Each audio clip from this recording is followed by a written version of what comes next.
വിഷ്ണുവേട്ടന്റെ മകളാണെന്ന് മനസ്സിലാക്കി വിഷ്ണുവേട്ടന്റെ സ്നേഹം നേരിട്ടറിഞ്ഞ കുട്ടിയാ. പക്ഷെ പപ്പി അങ്ങനല്ല. വിഷ്ണുവേട്ടൻ അറിയാമായിരുന്നെങ്കിലും അത് പപ്പിക്ക് അറിയില്ലായിരുന്നല്ലോ.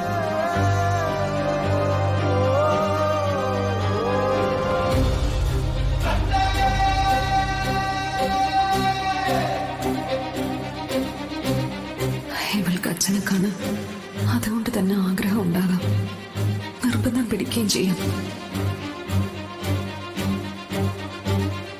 അതിന് വഴക്ക് പറഞ്ഞ് എന്റെ ഭാഗത്ത് തന്നെ തെറ്റ്.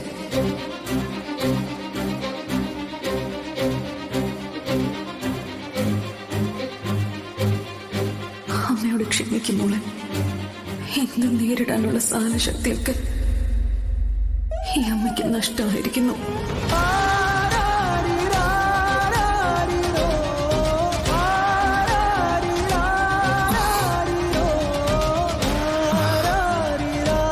മോളെ, സമയം ഒരുപാടായോ? ഇല്ല സത്യമേ, എനിക്ക് അച്ഛനെ കാണണം. എനിക്കെന്റെ അച്ഛനെ കാണണം.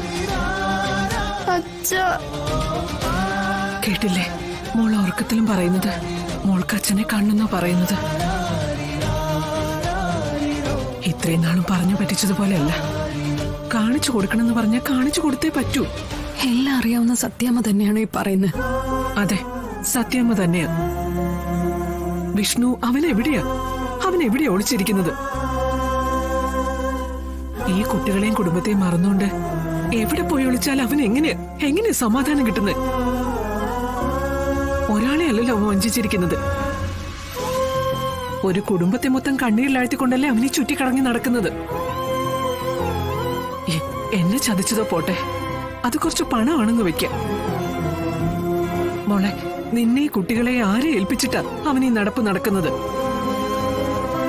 എവിടെ പോയി എങ്ങനെയൊക്കെ ജീവിച്ചാലും അവൻ ഒരു കാലത്തും ഗുണം പിടിക്കാൻ പോകുന്നില്ല.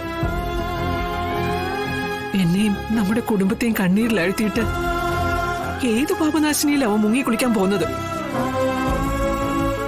എവിടെ മുങ്ങിക്കുളിച്ചാലും ശരി, ഈ അമ്മയുടെ മനസ്സറിഞ്ഞുള്ള പ്രാക്കിൽ നിന്നും അവന് രക്ഷപ്പെടാനാവില്ല.